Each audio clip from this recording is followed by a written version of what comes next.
So, good morning or good night, depending on where you are in the world. And welcome to another anniversary album review of The Shield Dude on a Couch. So, today I'm here with Eggy. You've seen him on the channel before, and we're here to talk about an album that I can't believe is turning 10 on February 3, 2024, and it's The Satanist by Behemoth. So, Eggy, how are you tonight? I'm doing great, bro. And you, how are you doing? I'm doing good. I'm here ready to talk about this blasphemous masterpiece of a record that I can't believe Yeah. came out 10 years ago. So, yeah, for people that don't know, Behemoth is an extreme metal band from Poland. Uh, Adam Nergal is the most known uh, he's very known in this band because he's not only in the band, but he's being in like the European version of American Idol, and he's also has a book He that I was in The read. Voice. He was He in The was in The Voice. Voice, yes, in The Yeah. Voice. Mhm. So, and he's being in countless trouble with the Polish police because he tore a Bible in 2007, and yeah, he's also known for He he was a also dated he, like a he, pop star. he was accused of apostasy, on his country, in Poland.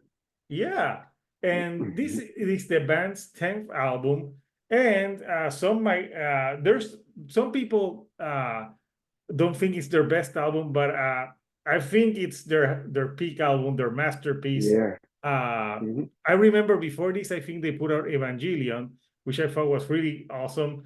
And I Hmm. remember I was wondering, will they put like something more fast than this? But I was watching a documentary in Loudwire where Nurgle saying that after they did Evangelion, like he told the band, we're not gonna do something faster than that.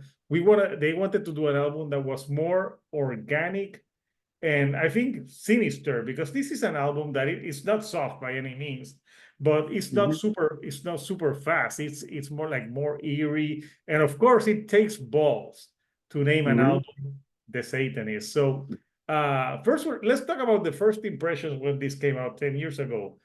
So Eggy, what was your first impressions of this album when you first listened to it?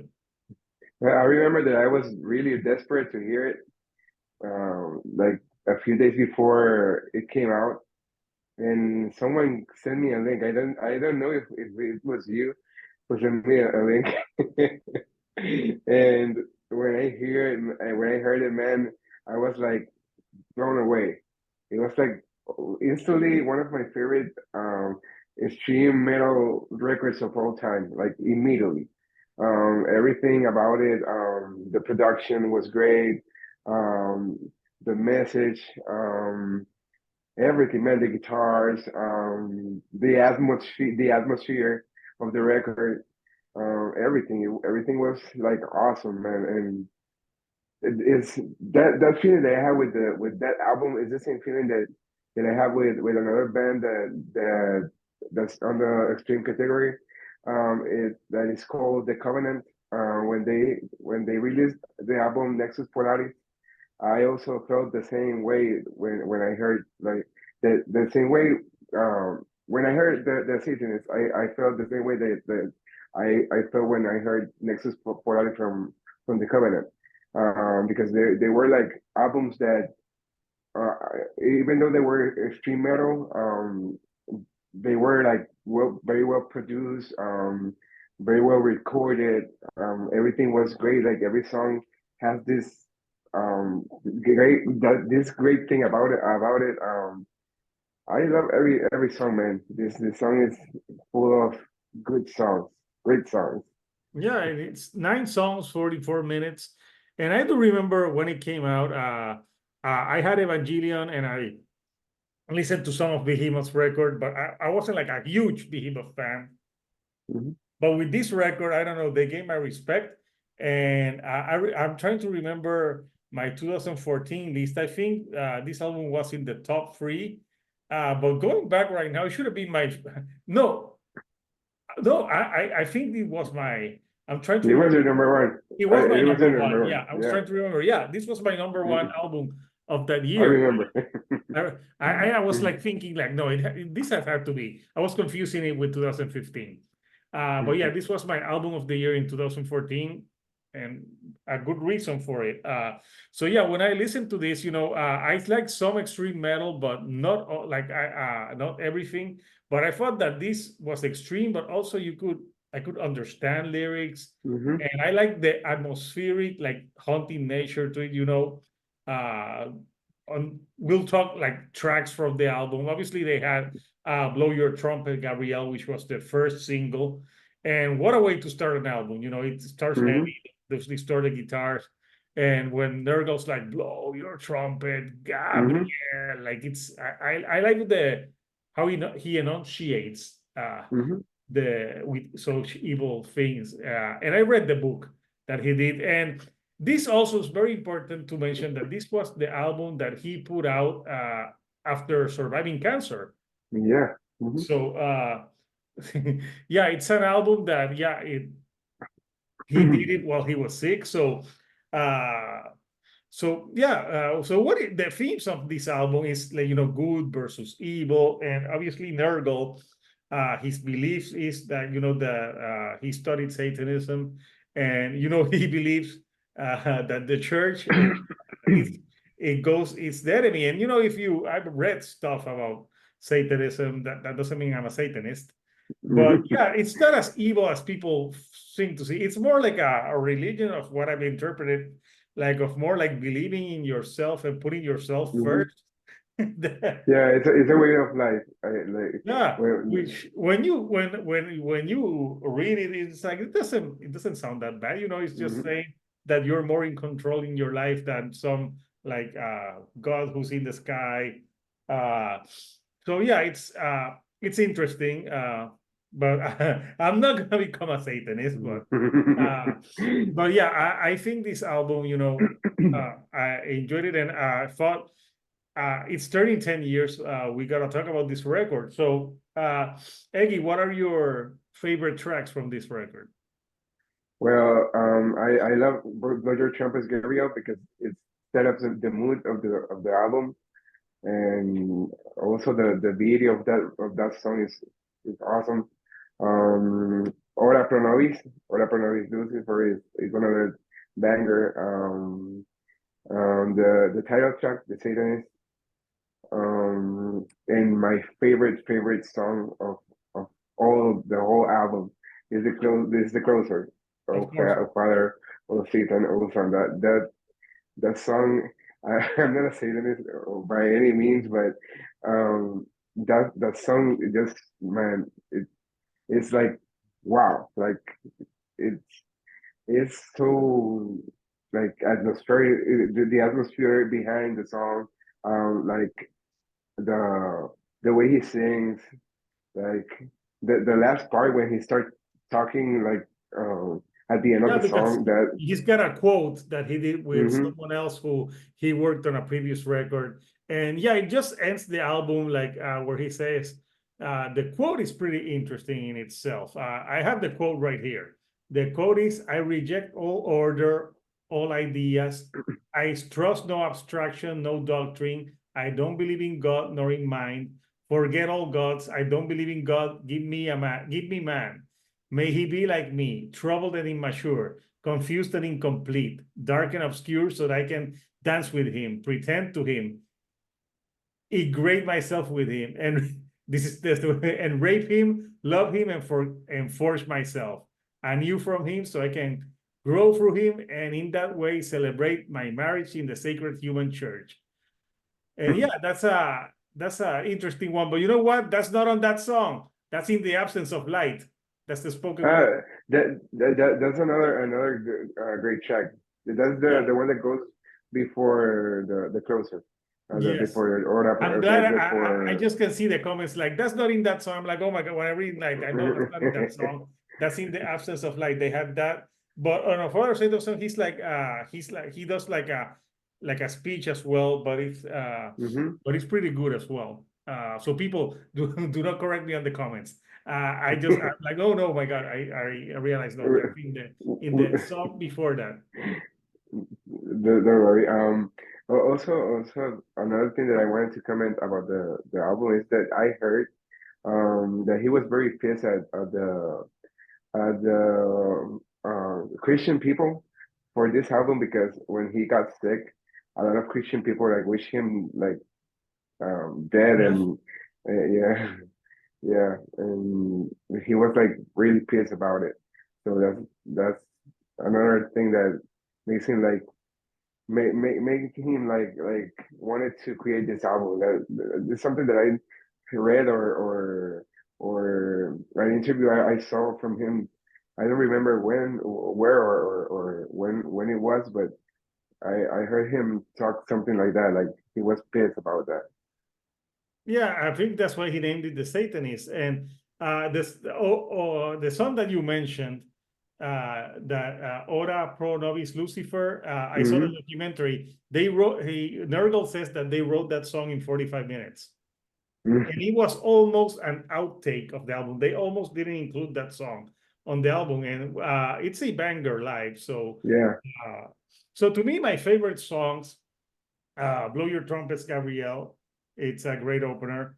I like Messe Noir, which I Hmm. think is good as well.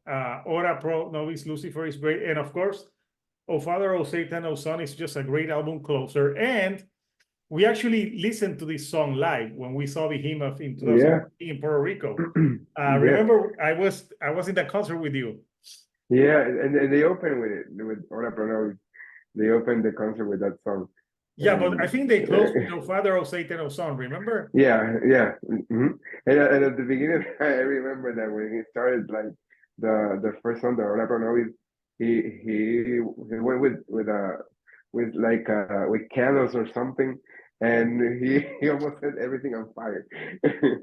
Yeah, well, there's a part on that concert that he pointed, and I could swear that he was pointing at us. He was like, "You," uh, but it was awesome. Yeah, back in that day, I had no YouTube channel, so I wish I had. But yeah, that was a great concert, and Yeah, those songs. I don't think there's a filler song on this record. Uh, no. they're all great, and um, what I like about this record is that I think it's a record that really makes you think of the lyrics and the themes. It's a statement of a record. That's what this is to me. Hmm. It's a it's a record that is a career defining record, and in my opinion, I don't think they will ever top this record. Uh, Yeah, After this, 4 years later, they put "I Love You at Your Darkest," which it has some good things, but yeah. It wasn't bad. no, it It wasn't was. bad, but it wasn't the Satanist. And their last Hmm. album in 2020, the one they released 2 years ago, I remember I reviewed it on the channel, and I didn't like it that much. I thought it was like Yeah, it was kind it, of it's uninspiring. So yeah, it's not bad, but it is like it's it's when an artist like shows something just for showing it, like it feels like that, like a record that like you just put it out there because you wanted to put it out there. yeah, no, so yeah, so for you, 10 years later, how has this aged for you? Man, I listened to it like yesterday and feel like man, like it's awesome, man. It's a great record. Like the sound of it still feels um like new, you know, like still feels like um from this like from this time. Like um everything sounds great, man. I think it's a banger. I don't know. It's one of the best extreme metal records ever for me. Like Yeah, I really love it. and I was reading like the reviews from years back, and it got a lot of positive reviews and a lot of best of the metal decade. Mm-hmm. from Loudwire, Quest of Sound, just to name a few. So it's a record that, yeah, to me, it stood the test of time. I bought this one when it came out on CD. I was more heavy into the streaming, but I bought that one because Hmm. I thought it was like a great record. And uh, I think when you maybe the name the Satanist, at first I thought, yeah, well, it could be cheesy, like, but no, it's not a cheesy record. It's a great record. It's a great statement from Behemoth and Nergal at the time. I think it's stood the test of time, and I think that 10 years later, it's still their magnum opus of a record. Yeah. Even if they don't, Yeah. I think it's a record that's gonna, like you say, one of the best extreme metal records that we've had in like, it's just an amazing record. So we want to know from you people, what do you think of Behemoth the Satanist? What are your favorite tracks? Please forgive me for reading the quote, and it was from the other song. Made a mistake.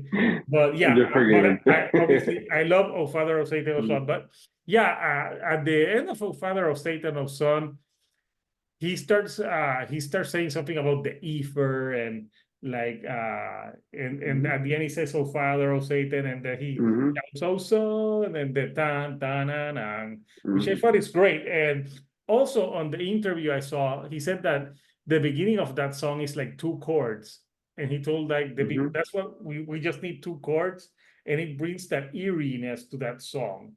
I think it's one of Yeah. the best album closers on an album. Hmm. It's just they have an amazing opener and an amazing closer, and that's what a great Hmm. album has. Like, Hmm. even if the parts in the middle would suck on an album, which don't suck on this one, No. like having a great album opener and a great album closer, it's like most of what people remember. And also, it's a short album. It has like 9 or 10 songs. 9 songs, Like, 44 yeah, minutes. yeah. It's a short album. It's short and sweet. Like they did everything like great. Like well thought. And man, I agree with you when you say I don't think they will make another Satanist. Like it will be very difficult for them. Um, I don't know. I think this is a great album, and like even though I'm not a Satanist, I can enjoy it. Yes, of course. Yes, of course. Even though you have to admit that when you listen to that last song, you're tempted. You're You like, feel the temptation. no, because it's such a great song. So It's people, like come to the dark side. yeah, let us know what are your favorite tracks from the Satanists, your memories of listening to this album, and let us know if you disagree with us. Also, thinking like, no, this is not the.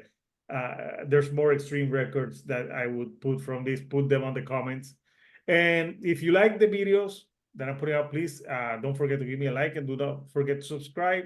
That helps me with the YouTube algorithm to get to more people like yourself. Uh, Eggy has some bands. They don't sound like Behemoth. Nothing at all. So so no, like you imagine people like, oh, he must have like and then they put your songs in, and they will be like, what the fuck is this? Like, I like Behemoth, but my music doesn't sound anything like Behemoth. yeah, your music does not sound anything like Behemoth. He's been he's been on other videos with me, so you can check it out. So yeah, people, this February 3, everyone play the Satanist loud.